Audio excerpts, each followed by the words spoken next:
So now here's time for a little discussion. Anybody have any ideas of what potential applications for this kind of an immersive learning experience could be? What about you, Selby? I know you have some ideas. There are people who actually, there's one group of people, two women who came to me a couple of years ago asking for some help in getting the Cedar Farm scripts set up for them.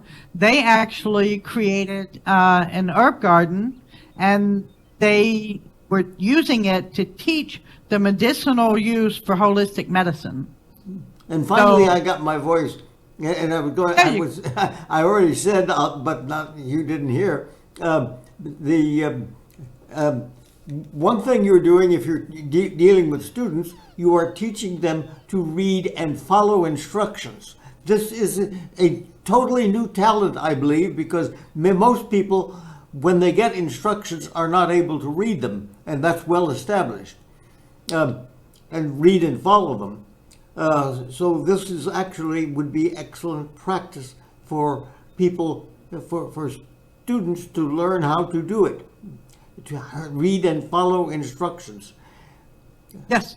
Well, it's also good for team building, because even though they each did their own quest, these objects are interactive because none of us are wearing group tags, and I made sure I rezzed all these objects not in a group so that anybody visiting can interactively use these objects, and they can use them as a group. Like, you could have added one ingredient, and I could have added another, and Selby could have added a third, and Lori could have been the one to, click make and do the recipe. It's all interactive in that way.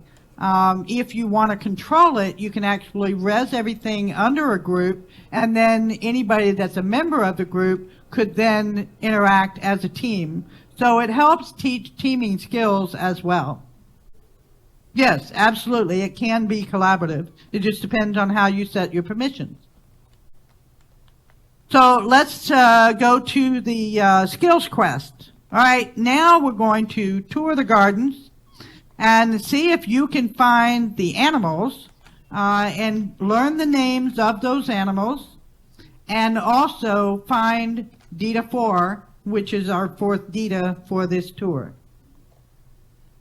So the gardens are in this direction. Selby is already walking them. So, any questions? Any ideas? Anything you want to chit-chat about?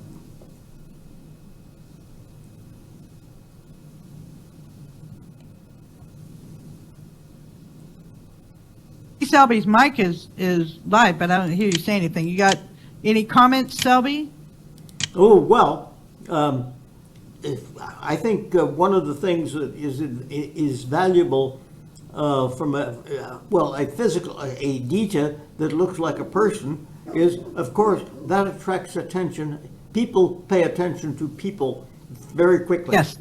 And so, and they, even though they know it's not real, well, they actually know our avatars are not real, but they know we're behind them. The data can give them information, and the thing is that the data will always give the same information. So the data will not forget to give a particular piece of information that people need. Yeah. Right. Right. Yeah.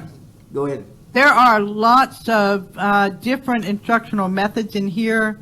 Quest-based learning, project-based learning, situated learning, immersive learning experiences. Everything is sort of, all in one, but I did this because I wanted to have an area that would demonstrate the potential that we have in virtual world for learning real-world processes, for interacting, for teaming, for collaborating, for networking, in addition to various real-world processes. I can't think of anything that would not be able to benefit from some level of virtual instruction. But Selby makes a couple of really good points there. One is that you don't have to worry about misinformation from an individual who may be sitting around as a greeter. They may not explain things the same way every time, whereas Adita will.